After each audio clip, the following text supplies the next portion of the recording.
오늘 함께 우리 은혜 받을 말씀 우리 마태복음 24장 우리 40절부터 42절 말씀입니다.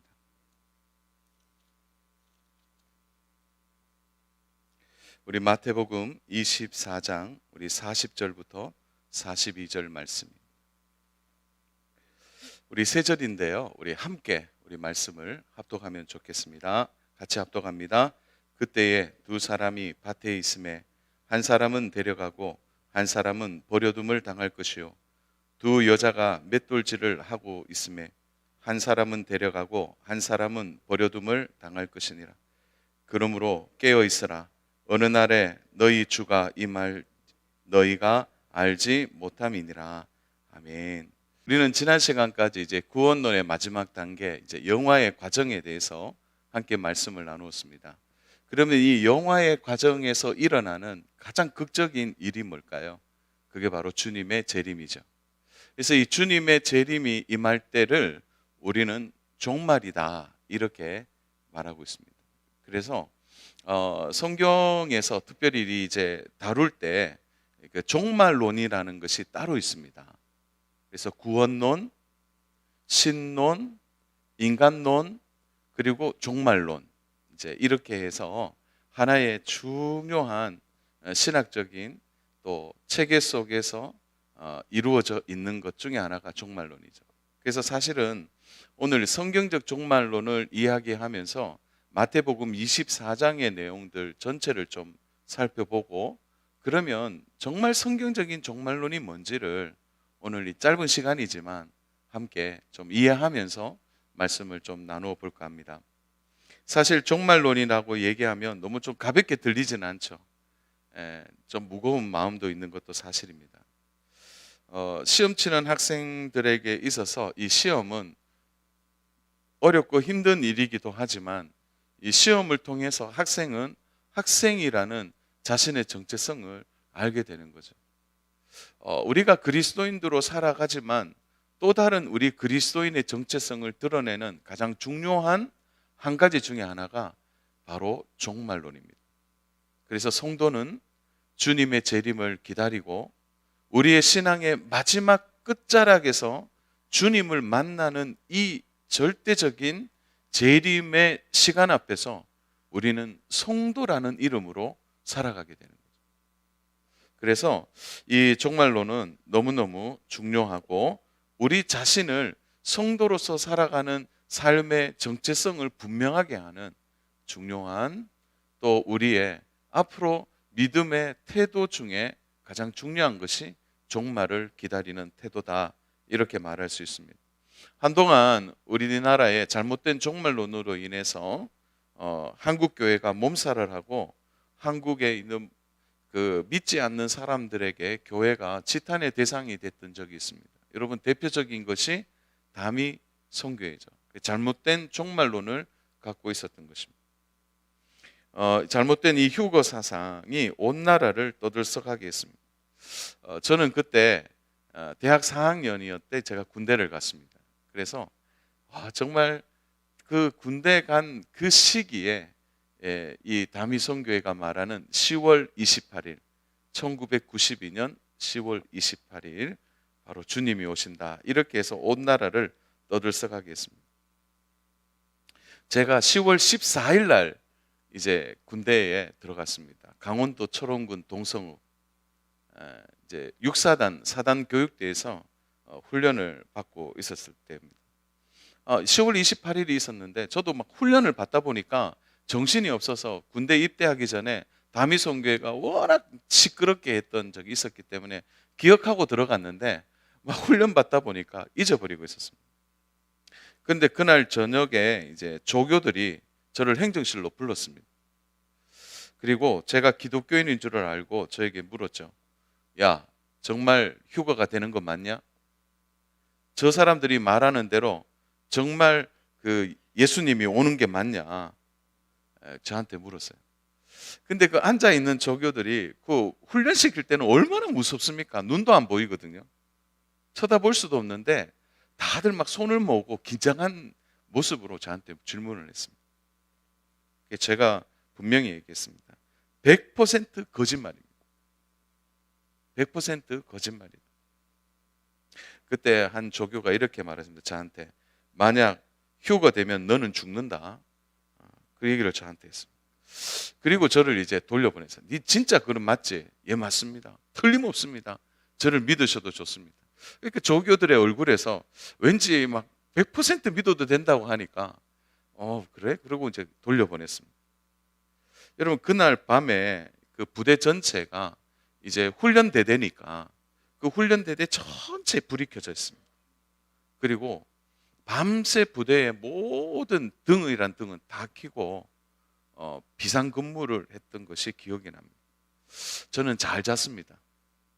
잘 자고 아침에 일어나니까 아침 이제 구보 끝나고 딱 들어가니까 조교들이 이제 식당에서 저 어깨를 치면서 야 수고 많았어. 제 수고한 건 잔 것밖에 없는데 수고 많았다. 그렇게 하면서 모든 훈련병 앞에서 그렇게 먹고 싶은 음료수를 탁 캔을 저한테 주는 겁니다. 그 기억이 지금도 납니다. 선명합니다. 아마 여러분들도 그 기억이 나시죠?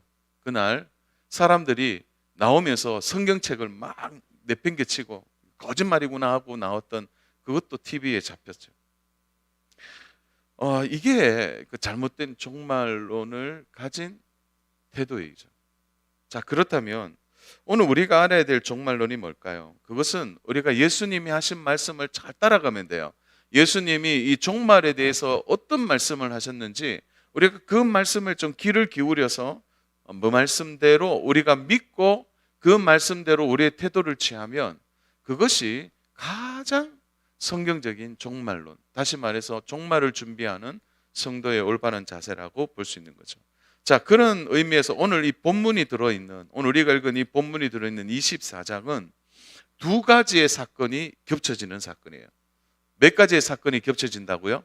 두 가지의 사건이 겹쳐지는데 하나는 예루살렘의 멸망에 대한 사건이고 하나는 주님이 오실 때 일어나는 종말의 때의 사건이에요. 그러니까 이 두 사건이 서로 연결이 되어 있어요. 그러니까 우리가 24장을 읽으면 좀 복잡해져요. 갑자기 앞에 예루살렘의 멸망에 대한 이야기를 하다가 또 중간에 또 종말에 대한 이야기를 하다가 또 예루살렘의 멸망에 대한 이야기를 하니까 이게 섞여 있어서 우리가 좀 헷갈려 하는데 여러분 그러나 24장은 이 두 가지의 사건이 떨어져 있는 것이 아니라 이 두 가지의 사건이 아주 종말론적으로 연결되어 있다는 것을 기억해야 합니다. 자, 먼저는 예수님이 승천하시고 난 이후에 여러분 정확하게 30년 뒤에 우리가 아는 로마의 디도 장군에 의해서 예루살렘이 철저하게 멸망을 당합니다. 여러분 근데 그 예루살렘의 멸망을 어떻게 구체적으로 이야기하고 있습니까? 여러분 1절 2절에도 그 부분이 나오죠. 1절 2절에 보면 이제 이렇게 나옵니다. 예수께서 성전에서 나와서 가실 새에 제자들이 성전 건물들을 가리켜 보이려고 나오니 대답하여 이르시되 너희가 이 모든 것을 보지 못하느냐? 내가 진실로 너희에게 이르노니 돌 하나도 돌 위에 남지 않고 다 무너뜨려지리라. 그러니까 실제로 디도 장군이 예루살렘을 침공하고 그 다음에 예루살렘 성전을 무너뜨렸을 때 성전의 그 벽돌 안에는 금이 들어있다. 이렇게 해서 성전에 있는 모든 돌, 그 모든 벽체를 다 부수어서 조각조각 내었습니다. 왜 그러냐면 그 안에 금이 있을까 해서. 그러니까 실제로 예수님이 예언했던 대로 디도 장군에 의해서 예루살렘 성전뿐만 아니라 예루살렘이 철저하게 파괴되는데요. 얼마나 철저하게 파괴되었는지 그래서 요세푸스라는 그 이제 유대 사학자나 또 다른 역사학자들이 그 서로 그날의 죽은 인구의 수를 좀 다르게 표기하고 있어요. 그래서 그 일반적인 역사학자들은 110만 명이 그날 살육을 당했다. 이렇게 말하고 또 일부는 30만 명이 죽었다. 그래서 역사적인 기록이 몇 명이냐 이렇게 할 때 굉장히 차이는 나지만 확실한 것은 대부분의 예루살렘에 있었던 사람들이 죽었다는 거예요. 마지막까지 한 1000여 명이 빠져나와서 여러분 우리가 잘 알듯이 마사다 요새에서 마지막 저항을 하잖아요. 그 외에는 다 죽었다는 거예요. 여러분 그런 의미에서 오늘 본문 16절부터 20절을 한번 눈여겨보겠습니다. 그때에 유대에 있는 자들은 산으로 도망할지어다. 지붕 위에 있는 자는 집 안에 있는 물건을 가지러 내려가지 말며 밭에 있는 자는 겉옷을 가지러 뒤로 돌이키지 말지어다. 그날에는 아이 벤 자들과 젖먹이는 자들에게 화가 있으리로다. 너희가 도망하는 일이 겨울에나 안식일이 되지 않도록 기도하라. 자, 이것이 처참한 예루살렘의 멸망에서 일어나는 일들이었어요. 실제로 이 일이 일어납니다. 여러분 이것이 얼마나 정확한 예수님의 말씀인지 여러분 34절을 보시면 내가 진실로 너에게 말하노니 이 세대가 지나가기 전에 이 일이 다 일어나리라. 그러니까 당시에 예수님이 그 제자들과 함께 있으면서 이 세대가 지나가기 전에라는 말을 쓸 때 이 세대라는 단어 속에 그들이 의식하고 공동적으로 정서적으로 공감하는 세대는 40년입니다. 그러니까 한 세대를 40년으로 봤잖아요. 그러니까 정확하게 한 세대 가기 전에 30년 만에 이 일이 일어나서 예루살렘은 완전히 무너지고 유대인들은 전 세계에 흩어지게 된 것입니다. 자, 그러면 예수님이 예루살렘의 멸망의 사건만 다루면 되는데 왜 이것과 또 주님이 오시는 마지막 종말의 사건을 서로 연결할까요? 여러분 우리가 어떤 물건을 사려고 할 때 여러분 그 물건을 딱 사려고 할 때 여러분들에게 특별히 그 물건을 살 수 있도록 동기부여하는 게 뭡니까?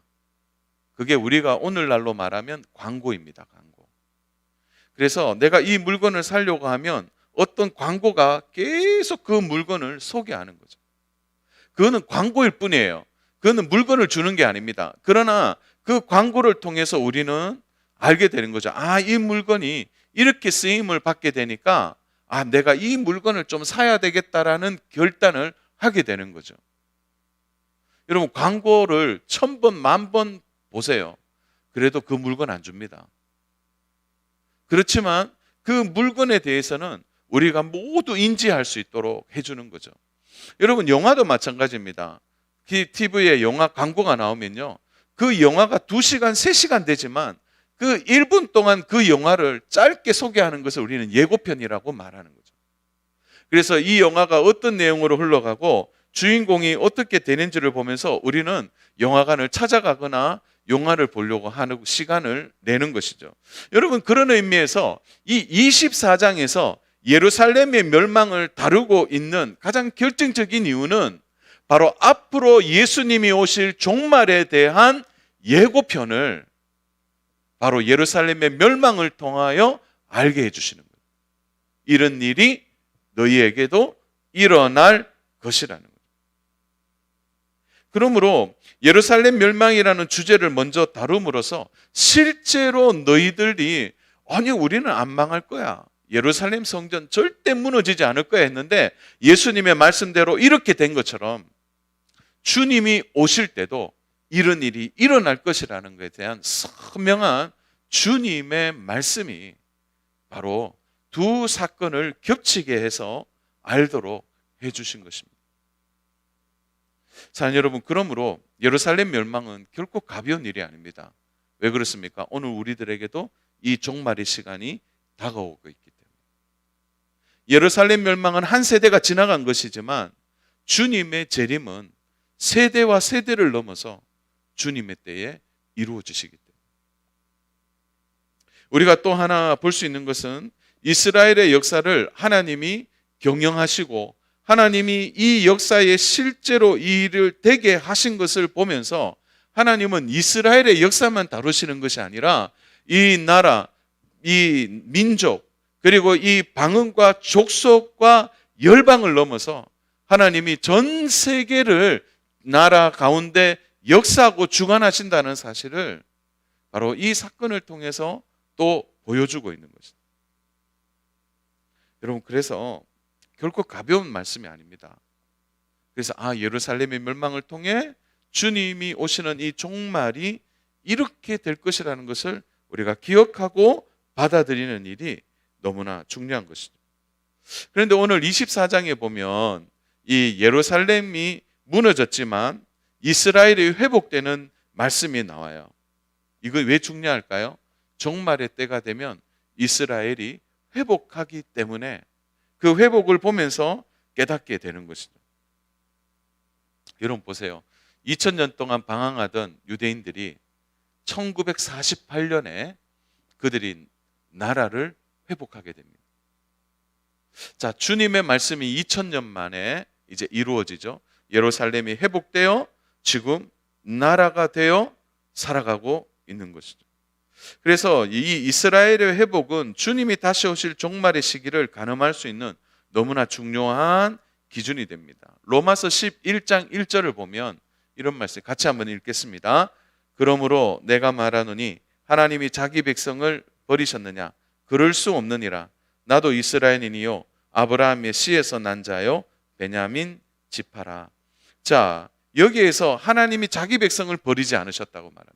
바울이 진언하는 것은 이거예요.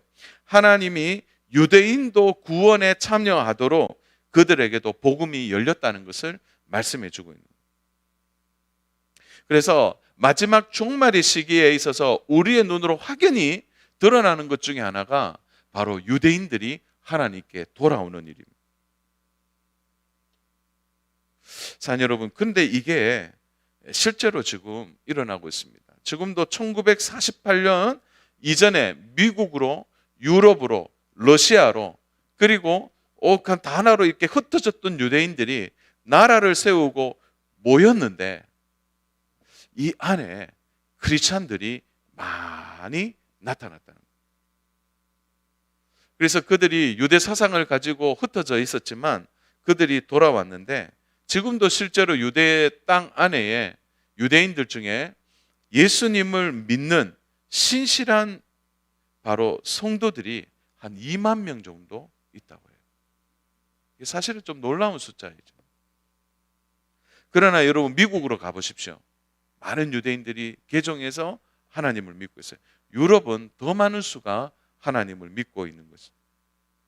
예수님을 그저 선지자 중에 한 사람으로 알던 유대인들, 그래서 아직 메시아는 오지 않았다, 이 초림의 예수님을 아직도 기다리는 그들 안에서 이미 예수님을 구원자로 받아들이는 유대인들이 많이 있다는 것은 바로 주님의 말씀이 시간적으로 점점 이루어지고 있다는 것을 보게 되는 것입니다. 여러분, 그래서요, 너무너무 기가 막힌 것은 유대인과 이방인이 예수님을 고백하고 한 형제가 된다는 거예요. 결국은 하나님의 말씀대로 한 형제가 되어서 복음의 일치가 이루어지는 그 시간에 바로 주님이 이 땅에 오신다는 것입니다. 여러분, 우리 32절, 33절 같이 한번 보겠습니다. 무화과 나무의 비유를 배우라. 그 가지가 연하여지고 잎사귀를 내면 여름이 가까운 줄을 아나니 이와 같이 너희도 이 모든 일을 보거든 인자가 가까이 곧 문 앞에 이른 줄 알라. 자, 이 무화과 나무는 이스라엘을 상징하고요. 그리고 열매 맺지 못하는 것은 유대인을 상징하는 것입니다. 그런데 원래 무화과 나무는요, 겨울에 잎이 떨어져요. 그런데 여름에 또 잎사귀가, 연한 잎사귀가 이제 점점점 숲을 이루고 점점점 많아지게 되는 것을 의미하는데, 이게 무엇을 말하느냐면 떨어졌던 유대인이 아니라 다시 회복하여 마음이 연하여져서 복음을 받아들이는 유대인들이 많아질 것을 말씀해 주시는 겁니다. 여러분, 그래서 유대인들이 하나님께 돌아오기 시작하는 걸 보면서 여름이 가까워지는 것, 다시 말해서 종말, 주님의 재림이 가까워지는 것을 우리는 기억해야 합니다. 자, 그렇다면 오늘 우리가 성경적 종말론에서 가장 기초가 되는 첫 번째, 자, 예고편에서 이미 예루살렘의 멸망을 보여주시고, 그리고 이렇게 주님이 오실 것이다, 유대인들이 죽게 돌아오는 것을 보면 주님의 때가 가까워진 것을 아는 성도들에게 먼저 종말에 대해서 기억해야 할 첫 번째가 있다는 거예요. 그게 뭐냐? 주님의 재림은 아무도 모른다는 거예요. 다시 말해서 그 시간과 그 때를 알지 못한다는 거예요. 우리 36절입니다. 같이 보겠습니다. 그러나 그날과 그때는 아무도 모르나니 하늘의 천사들도 아들도 모르고 오직 아버지만 아시느니라. 아무도 모른다는 거예요. 그러므로 주님이 언제 오시는 날을 알 수 없는 거예요. 그래서요, 지금도 뭐 예수님 언제 온다 이렇게 말하는 건 다 거짓말입니다. 아니에요. 확실한 것은 하나예요. 오셔야 되는데 지금 예수님은 기다리고 계신 거예요. 어떤 분은 그래요. 이걸 오해해서 예수님이 진짜 재림이 없는 것 같아라고 말하는지 모르겠습니다. 지어낸 얘기가 아닌가, 겁주기 위해서 그렇게 말하는 거 아닌가 생각하는데, 여러분 너무 사랑하면요 기다려주더라고요. 예수님이 너무 우리를 사랑하셔서 기다리시고, 만약 지금 주님이 오신다면 여러분 주님 앞에 바로 설 수 있겠습니까? 지금도 기다리시고 한 명이라도 더 죽게 돌아오기를 기다리시는 거예요. 근데 진짜 무서운 건 뭔지 아세요? 진짜 주님이 오시는 거예요. 여러분 진짜 주님이 오시면 그때는 돌이킬 수 없습니다. 후회도 안 돼요. 여러분 이때가 가장 무서운 때입니다. 여러분 주님이 오시기 전에 우리 모두 다 주님의 재림을 기다리고 함께 그날에 우리 모두가 들림받는 그런 은혜가 있기를 축복합니다. 그러니까 뭐 주님이 오셨 막 큰일 났다 이게 아니고 감사할 수 있는 마음이 있어야 됩니다. 여러분 그렇다면 예수님이 말씀하신 이 재림의 몇 가지의 징조를 보겠습니다. 자, 첫 번째로 우리 4절 5절인데요. 같이 보겠습니다. 4절 5절입니다. 예수께서 대답하여 이르시되 너희가 사람의 미혹을 받지 않도록 주의하라. 많은 사람이 내 이름으로 와서 이르되 나는 그리스도라 하여 많은 사람을 미혹하리라. 자, 첫 번째 재림의 징조는 거짓 그리스도가 많이 일어난다는 거예요. 우리나라만 해도 40명 정도 있다 그래요. 40명에서 50명. 네. 그리고 자기가 예수님이라고 말하는 사람들이 있습니다. 여러분 전 세계적으로도 많은 바로 자기를 예수라고 말하는 자들이 있다는 거죠. 여러분 그러므로 이 자들이 많이 지금 일어나는 것을 보면 하나이죠. 바로 그들이 바로 재림의 때를 알려주는 것입니다. 여러분 정말 이들이 그 예수님이라고 말하는 목적이 뭘까요? 그는 어떤 진리와 복음을 전하기 위한 게 아니에요. 자신의 욕심을 위하는 것입니다. 그들이 구세주라고 말하지만 여러분 교주의 특징이 있죠. 결국 모든 것이 돈과 관련되어 있는 것입니다. 여러분 재림 그 다미 선교회 때 여러분 너무 그 해프닝이 있었잖아요. 모든 사람들이 집을 팔고 밭을 팔고 차를 팔고 주님의 재림을 기다리는데 여러분 그때 교주였던 그는 땅을 샀지 않습니까? 이게 말이 안 되는 거죠. 여러분 우리 주변에 이렇게 자기가 예수라고 말하고 자기가 보혜사라고 말하는 정신 나간 사람들이 많이 우리 주변에 있는 것은 바로 재림의 한 징조라는 사실을 우리는 염두에 두어야 합니다. 여러분 두 번째로는 재난과 전쟁이 일어난다는 거죠. 우리 7절 8절입니다. 민족이 민족을 나라가 나라를 대적하여 일어나겠고 곳곳에 기근과 지진이 있으리니 이 모든 것은 재난의 시작이니라. 자, 재난이라는 기준이 무엇으로 드러납니까? 첫 번째는 전쟁으로 드러나고 두 번째는 기근으로 드러납니다. 자, 그런 의미에서 보면 여러분 이 전 세계가 지금 전쟁으로 기근으로 몸살을 앓고 있는 거죠. 그래서 어떤 역사학자는 이렇게 이야기하더라고요. 지난 100년 동안 일어난 전쟁은 지난 100년 동안 일어났던 전쟁으로 죽은 사람보다 사람의 숫자가 인간의 역사 1만 년 동안 전쟁으로 죽은 사람들보다 더 많다는 거죠. 지난 100년 동안 전쟁을 통해서. 여러분, 그래서 이 전쟁은 지금도 분쟁이 끊임없이 일어나고 있다는 거예요. 그래서 이 인간의 역사를 연구하는 역사학자들이 그래요. 인류가 단 한 번도 편한 적이 있었느냐? 그렇지 않다는 거예요. 죄가 들어오고 난 뒤에 여러분 보세요. 끊임없는 전쟁의 역사가 계속해서 반복되고 있는 거예요. 여러분, 우리나라도 여러분 1950년에 6.25 전쟁이 일어났는데 지금 70년 동안 어떤 의미에서는 하나님이 지켜주시고 보호해 주셔서 우리가 지금 평강을 누리고 있지만 얼마나 많은 전쟁들이 여러분 곳곳에 일어나는지 모릅니다. 저는 하나님께서 이 나라 이 민족을 지켜주고 계신다고 확신합니다. 여러분, 참 우리나라 대단한 나라이죠. 모든 열강이 다 모여있는 그 중간에 그 조그마한 나라 아닙니까? 위에는 러시아, 또 말도 안 되는 북한이 있고 또 중국이 있고 밑에는 일본이 있습니다. 그럼에도 불구하고 이렇게 견뎌내고 살고 있는 것은 하나님이 진짜 보호해 주시는 겁니다. 이런 전쟁의 역사 속에서도 하나님이 성도들의 기도를 듣고 계시는 거예요. 제가 너무 위로가 되었던 것이 지금도 새벽에 기도하는 우리 한국에 기도하는 기독교 새벽에 기도하는 성도들이 적게는 30만, 많게는 50만까지 보더라고요. 지금도 기도하는 거예요. 새벽마다 나라와 민족을. 여러분, 그러나 지금도 보세요. 세계 인구의 3분의 1이 기근으로 죽어나갑니다. 여러분, 매일 배를 잡고 기근 때문에 죽는 사람이 몇 명 정도 될까요? 여러분, 최근에 통계를 보니까 매일 10만 명이 기근으로 죽는답니다. 매일. 그리고 그 10만 명의 중에 아프리카에서 죽는 사람이 35%, 그리고 동남아시아가 18%, 라틴 아메리카가 14%. 사실 좀 라틴 아메리카가, 그러니까 미국을 중심으로 해서 쭉 이제 밑에 있는 중남미 이렇게 쭉 돌아보니까 14%나 돼요.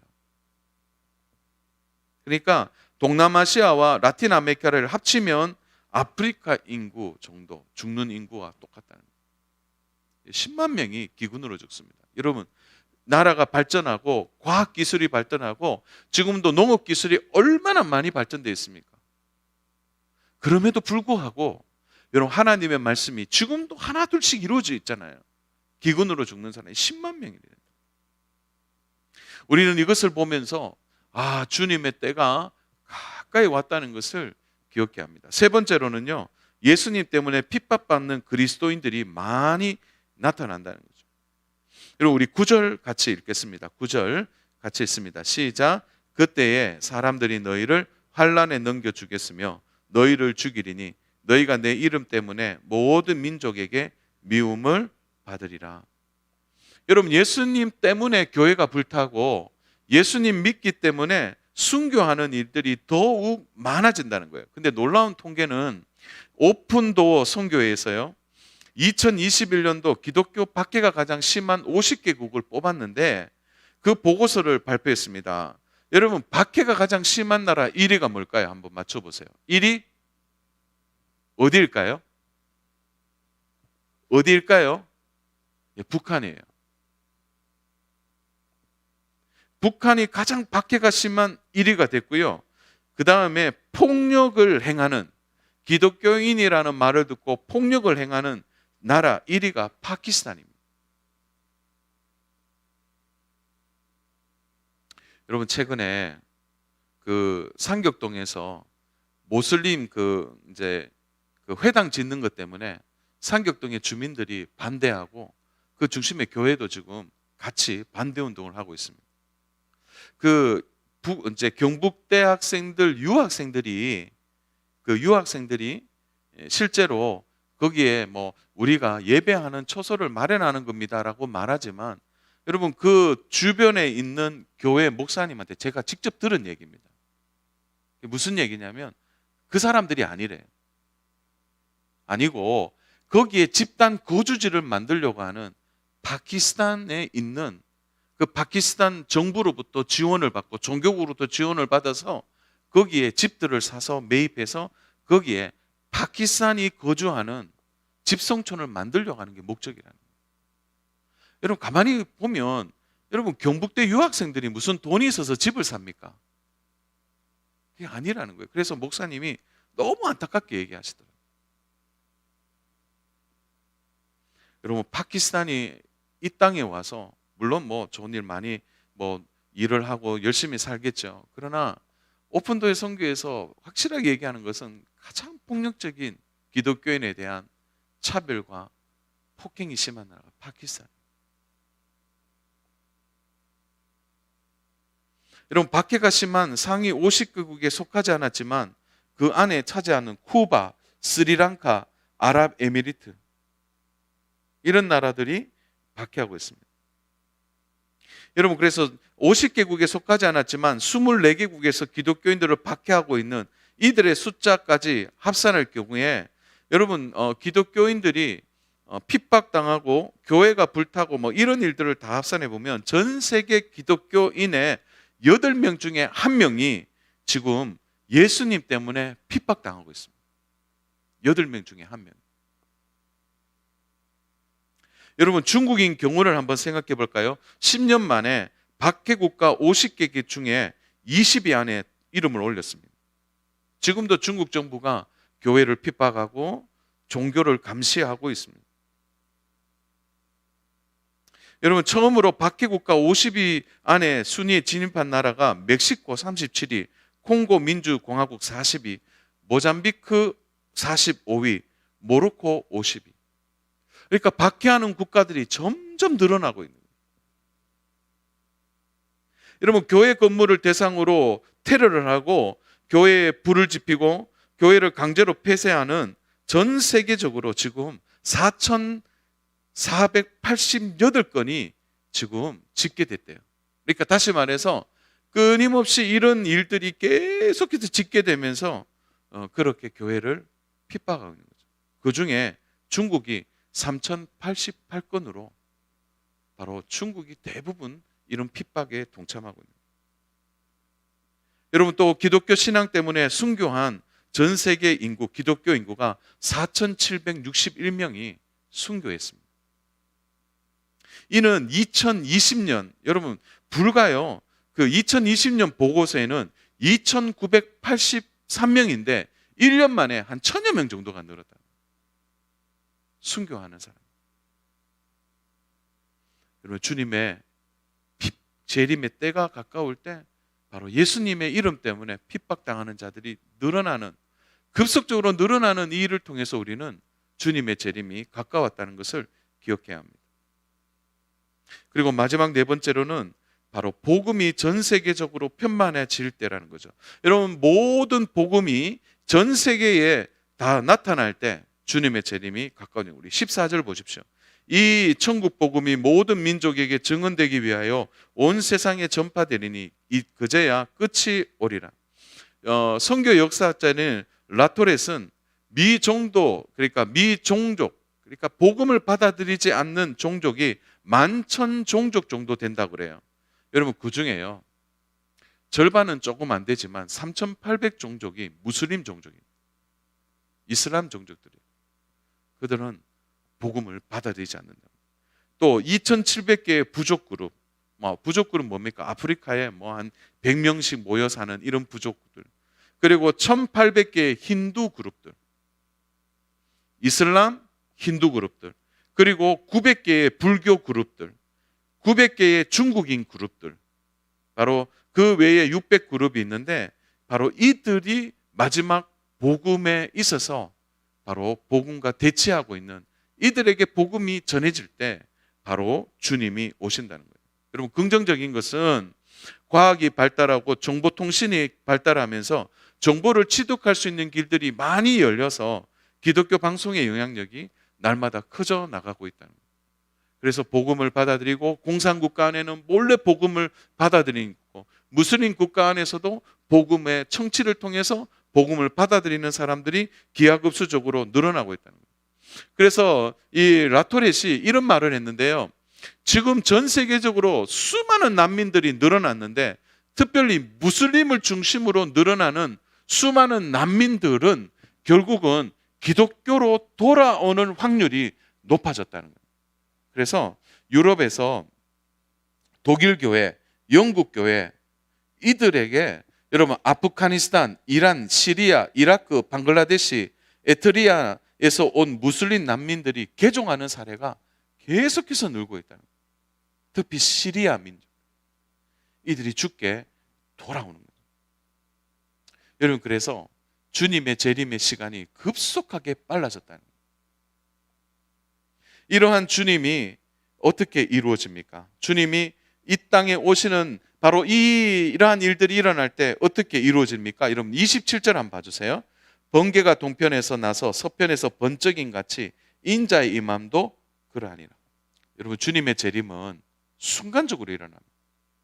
제가 말씀을 이 말씀 묵상하다가 정말 한번 생각해 봤어요.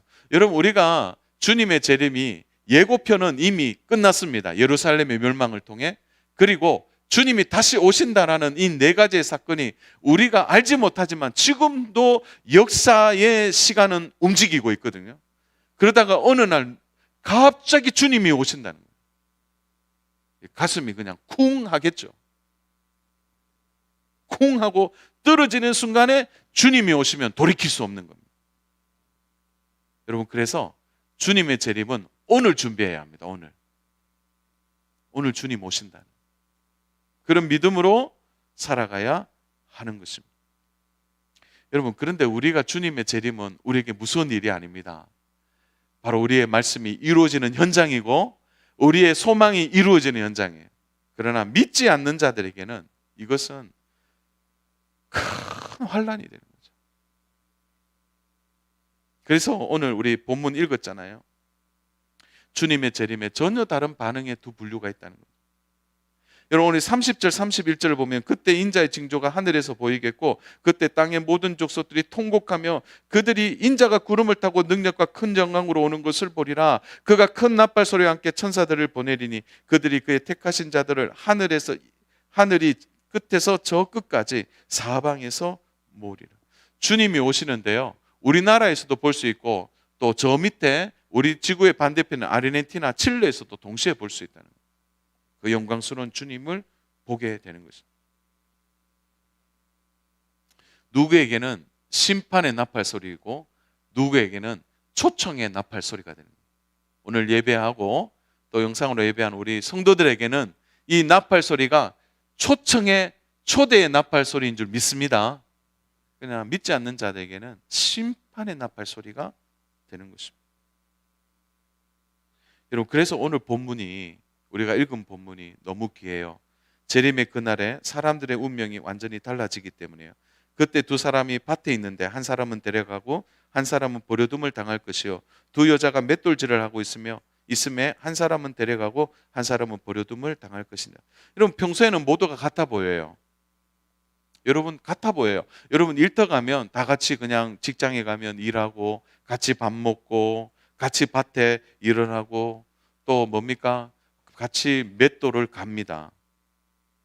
같이 커피 마시고 같이 대화해요. 그러나 영적인 세계는 전혀 다른 거예요. 같은 일을 할지라도 마지막 심판의 때는 성도들은 하나님이 불러주세요. 썩지 않는 영혼의 몸이, 영혼이 썩지 않는 바로 다시 부활한 몸을 같이 동시에 입고 영원한 새하늘과 새 땅에 살게 되는 거예요. 그리고 순간적으로 구름 위로 올라가서 바로 천국 잔치를 하게 되는 거죠. 그리고 새하늘과 새 땅을 맞이하게 되는 것입니다. 데살로니가전서 4장 16절 17절인데요. 우리 결론의 말씀입니다. 주께서 호령과 천사장의 소리와 하나님의 나팔 소리를 친히 하늘로부터 강림하시리니 그리스도 안에서 죽은 자들이 먼저 일어나고 그 후에 우리 살아남은 자들도 그들과 함께 구름 속으로 끌려올려 공중에서 주를 영접하게 하시리니 그리하여 우리가 항상 주와 함께 있으리라.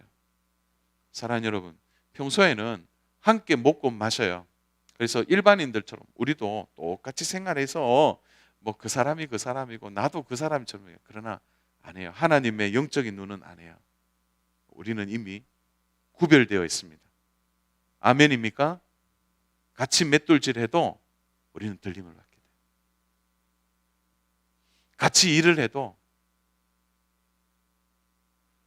우리는 들림을 받게 되는 것입니다. 그래서 우리가 이 구원받은 은혜가 얼마나 감사한지 몰라요. 여러분, 나팔 불 때 나의 이름이 불린다는 것이 얼마나 영광스러운 일인지 모릅니다. 그러므로 심판은 무서운 게 아닙니다. 재림은 무서운 게 아니에요. 종말은 무서운 것이 아닙니다. 그날에 성도로서의 우리의 분명한 정체성이 드러나기 때문입니다. 그러므로 사랑하는 여러분, 우리가 해야 할 일은 아직 예고편은 끝났지만 본편이 방영되기 전에 우리가 잘 준비하는 일이 우리에게 남아있어요. 보세요. 맷돌질 할 때 같이 맷돌질 하죠? 같이 일할 때 같이 일하죠? 여러분, 이 땅을 살아가면서 재림을 기다리고 종말을 기다리는 성도들은 이 땅의 삶도 성실해야 합니다. 열심히 살아야 돼요. 열심히 주를 위해 살기도 하고 또 일터에서 여러분의 맡은 일을 열심히 감당해야 합니다. 그렇지만 세상의 마음은 빼앗겨서는 안 되겠죠. 그래서 주어진 이 땅에서 열심히 일을 하고 우리의 손에서 일터에서 하나님이 주신 은혜를 따라 열심히 살아야 합니다. 그러나 우리는 동시에 이 세상을 사랑해서는 안 된다는 거죠. 요한 1서 2장 15절에 보면 이 세상이나 세상에 있는 것들을 사랑하지 말라. 누구든지 세상을 사랑하면 아버지의 사랑이 그 안에 있지 아니하다. 그래서 사랑을 하는 게 아니에요. 이 세상을 우리는 사랑하는 것이 아니라 사명으로 사는 겁니다. 이 땅은 언제든지 세상의 것을 내려놓을 수 있다는 그 마음의 중심을 가지고 사랑하는 여러분, 우리의 소망이 하늘에 있음을 언제든지 잊지 않기를 주님의 이름으로 축복합니다. 그래서 하나님이 우리에게 함께 살아갈 수 있도록 선물 주신 것이 바로 공동체예요. 히브리서 10장 24절 25절 우리 결론의 말씀으로 함께 읽고 말씀 마치겠습니다. 서로 돌아보아 사랑과 선행을 격려하며 모이기를 피하는 어떤 사람들의 습관과 같이 하지 말고 오직 권하여 그날이 가까움을 볼수록 더욱 그리하자. 아멘.